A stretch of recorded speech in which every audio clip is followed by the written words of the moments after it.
जय हिंद। बांग्लादेश ने जो सबसे बड़ा कदम उठाया है वह है सिलीगुड़ी कॉरिडोर के पास पाकिस्तानी सेना के अधिकारियों की उपस्थिति। सिलीगुड़ी कॉरिडोर जो भारत के पूर्वोत्तर राज्यों को बाकी भारत से जोड़ता है, जियोपॉलिटिकल्स और सुरक्षा के लिहाज से अत्यंत महत्वपूर्ण है। यह क्षेत्र भारत की सुरक्षा के लिए संवेदनशील है क्योंकि यहाँ पर किसी भी तरह की बाहरी ताकत की उपस्थिति भारत के लिए खतरे की घंटी हो सकती है। बांग्लादेश का रंगपुर इलाका जो सिलीगुड़ी कॉरिडोर से बहुत नजदीक है, वहां पाकिस्तानी सेना के अधिकारियों का आना भारत के लिए एक गंभीर सिग्नल है। यह कदम बांग्लादेश और पाकिस्तान की संभावित सैन्य गठजोड़ की ओर इशारा करता है, जो भारत के लिए एक बड़ा सुरक्षा संकट बन सकता है। आखिरकार भारत का चिकन नेक कहे जाने वाला सिलीगुड़ी कॉरिडोर के पास पाकिस्तानी सेना के अधिकारियों की उपस्थिति का क्या कारण है, यह सारी जानकारी हम इस वीडियो में समझते हैं। लेकिन आगे बढ़ने से पहले इस वीडियो को एक लाइक करके चैनल को सब्सक्राइब जरूर कर लीजिए। हाल ही में बांग्लादेश सरकार द्वारा उठाए गए कदमों ने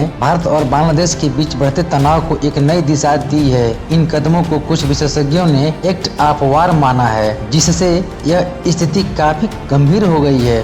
बांग्लादेश की कट्टरपंथी सरकार ने भारत के खिलाफ कई रणनीतिक निर्णय लिए हैं जो भारत की संप्रभुता और सुरक्षा को सीधे चुनौती देते हैं। यह घटनाक्रम न केवल दक्षिण एशिया बल्कि अंतर्राष्ट्रीय राजनीति में भी महत्वपूर्ण मोड़ ला सकता है। बांग्लादेश ने ढाका में पाकिस्तान की खुफिया एजेंसी ISI के प्रमुख से मुलाकात की है।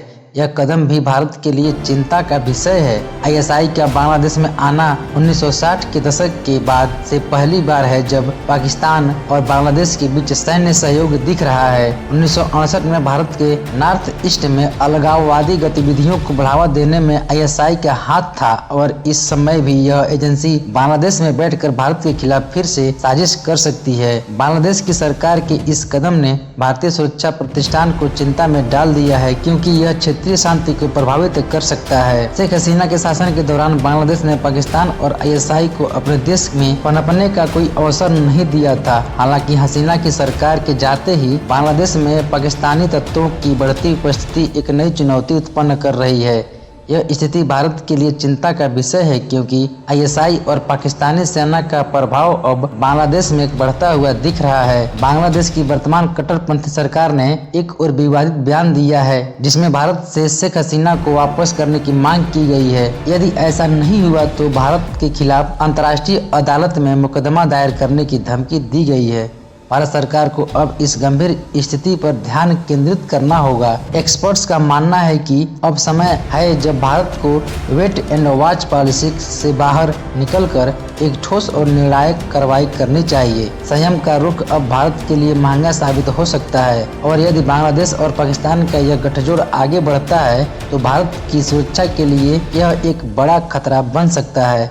भारत को अब बांग्लादेश की बढ़ती सैन्य गतिविधियों का जवाब देने के लिए रणनीतिक कदम उठाने होंगे। बांग्लादेश और पाकिस्तान के बीच बढ़ती सैन्य साझेदारी और भारत के लिए पैदा होने वाले खतरों को देखते हुए यह स्पष्ट है कि भारत को अपनी सुरक्षा नीति में निर्णायक बदलाव की आवश्यकता है। बांग्लादेश ने पहले ही कई कदम उठाए हैं, जिनसे यह संकेत मिलता है कि वह भारत के खिलाफ अपनी रणनीतिक योजनाओं को लागू करने के लिए तैयार है। भारत को अपनी सुरक्षा को प्राथमिकता देते हुए इस स्थिति का समाधान करने के लिए तत्पर रहना होगा, ताकि आने वाले समय में क्षेत्रीय शांति बनी रहे और भारत की संप्रभुता पर कोई आंच न आए। जय हिंद।